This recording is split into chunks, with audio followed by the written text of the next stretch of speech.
Jeff Frank, and I'm the minister of St. Paul's Universalist Church.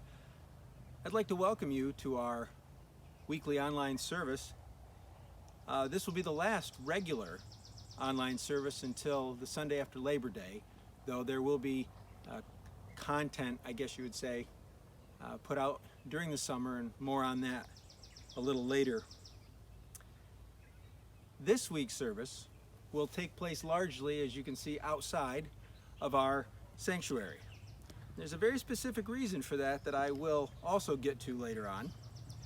And I apologize that I'm dressed a little less formal than you would expect, but there is a reason behind that, and I'd like you to try to figure out why. That's kind of your thing to do as the service goes on. Try to figure out a theme with how I am dressed.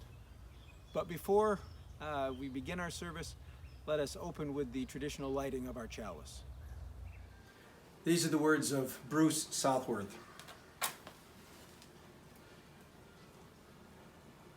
For the gift of this day, and for our community of spiritual nurture and compassion, we give thanks.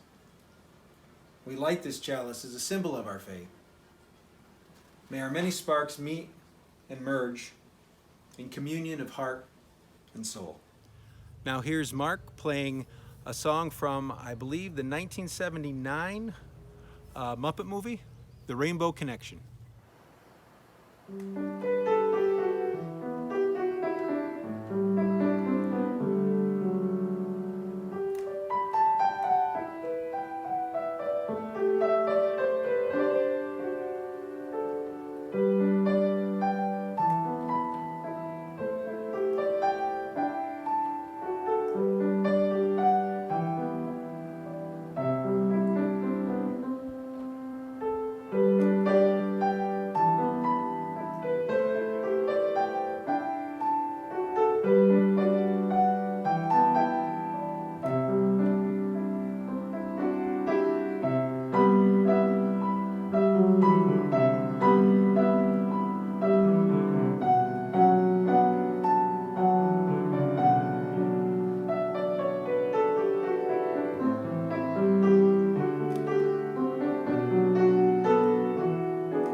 When I was a young boy, I loved playing with toy animals.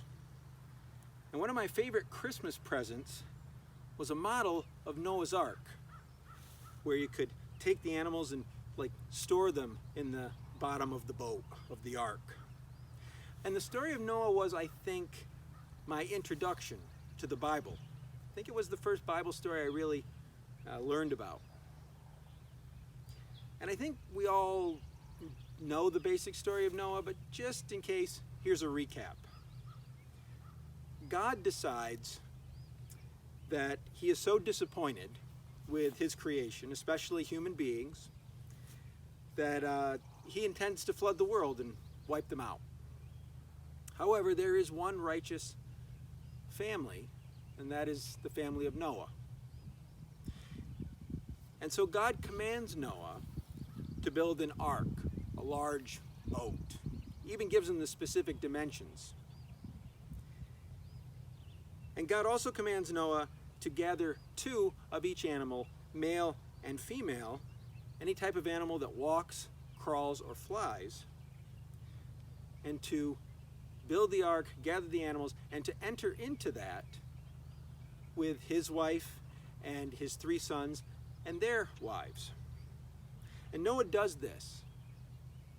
And he's mocked and laughed at, and people are like, what is this crazy old man doing? But he does those things, and water starts springing up from the earth, and it says that the windows of the heavens open and water comes out. And for 40 days and 40 nights, the water just keeps on coming.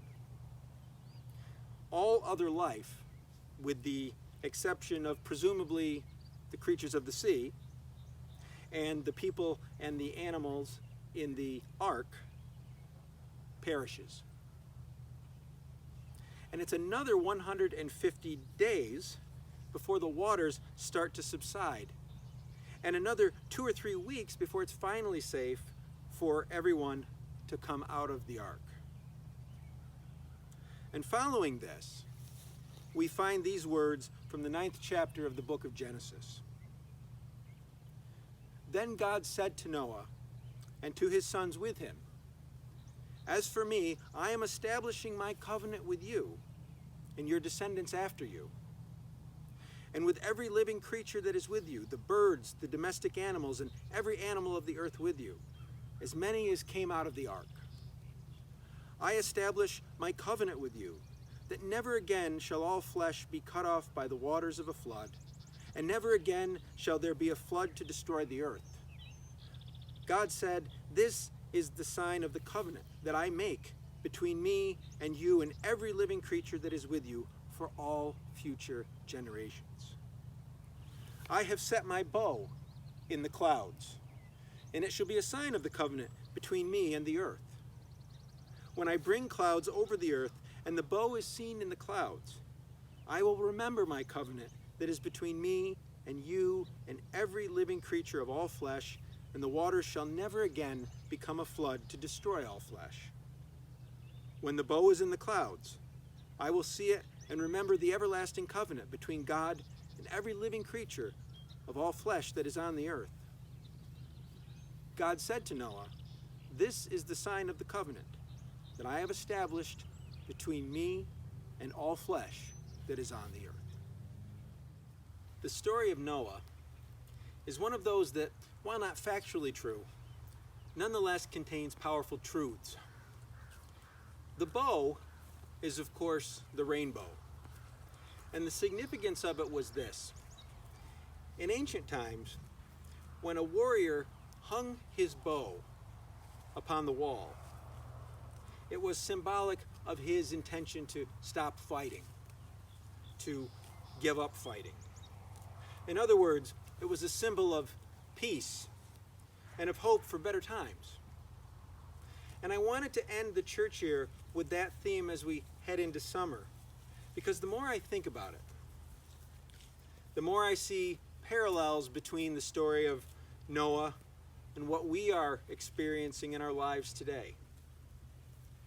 Noah and his family are essentially cooped up together for an indeterminate amount of time, with little to do and nowhere to go, while a disaster ravages the world.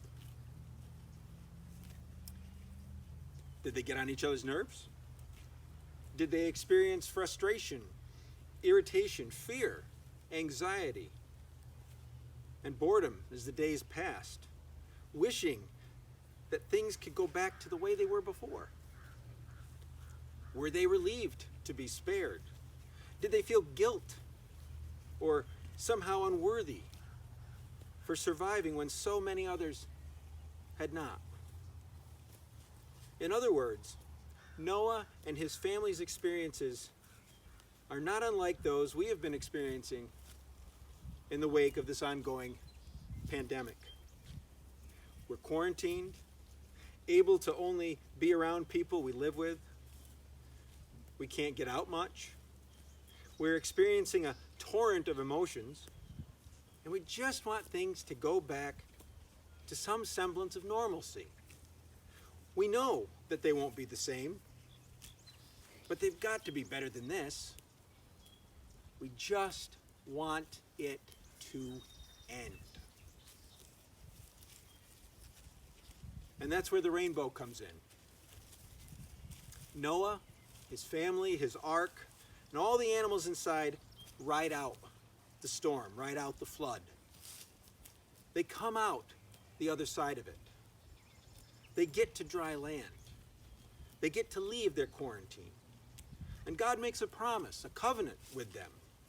Never again will God destroy the world by flood.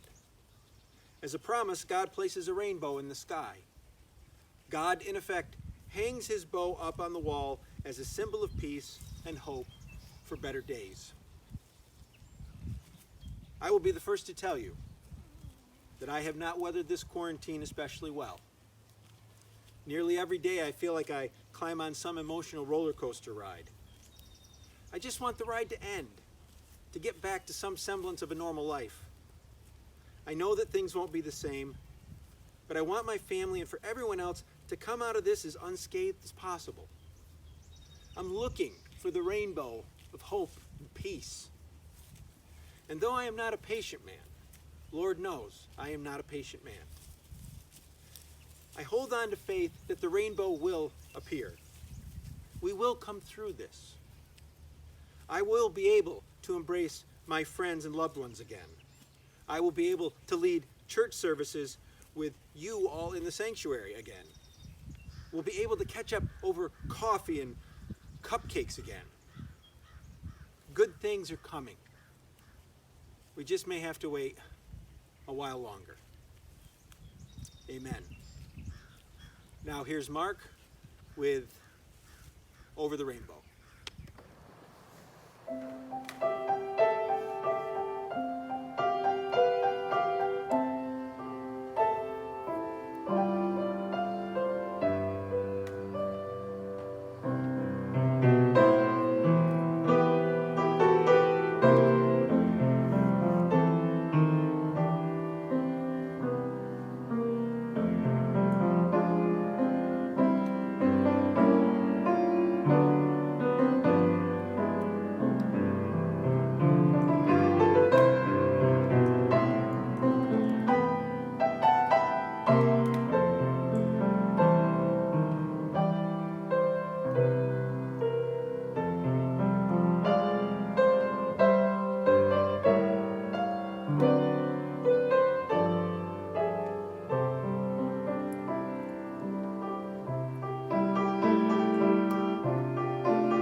I extinguish our chalice with these words by Jim Wickman.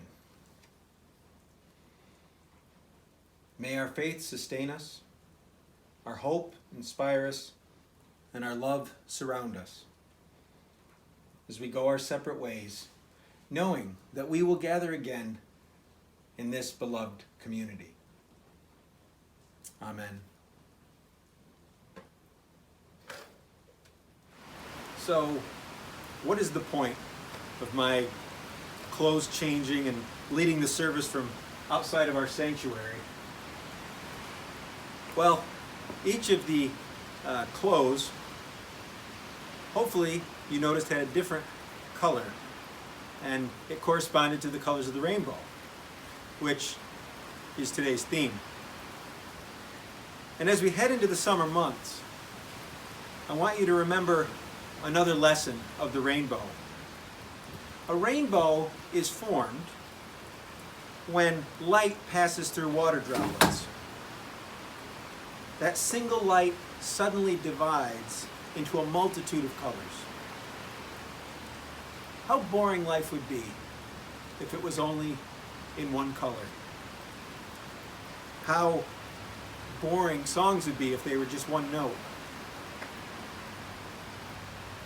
What if there was only one fragrance of flower? Life is made up of so many wonderful, different colors and aspects. God's creation is a diverse one. And I like to think that this diversity is very much intended by the Creator. And as far as location, I deliberately stayed out of our church building this week. That was deliberate. And I did it to underscore a point for you to consider. The church is not a building. The church is the community of believers, the community that supports the church. I am the church. You are the church. We are the church together. And yes, the building itself is closed, but the church itself is very much open. And so my invitation to you this summer is to go out to the extent that you can in this quarantine and be the church. Extend kindness, patience, love, compassion to others. Show them that you are the church and that the church is not closed. The rain will pass. It doesn't always look it, but it will. And the rainbow will come. May it be so. I'd like to thank all of you who were with us these past 10 or so weeks. For June, July, and August, Mark and I will be taking us through the 7 principles and 6 sources of Unitarian Universalism in no particular order. Those should be posted for viewing every Sunday throughout the summer, and also be looking for additional readings or music online during the weeks of the summer. And now Mark will draw our service to a close with the singing of our benediction, Be Ours Our Religion.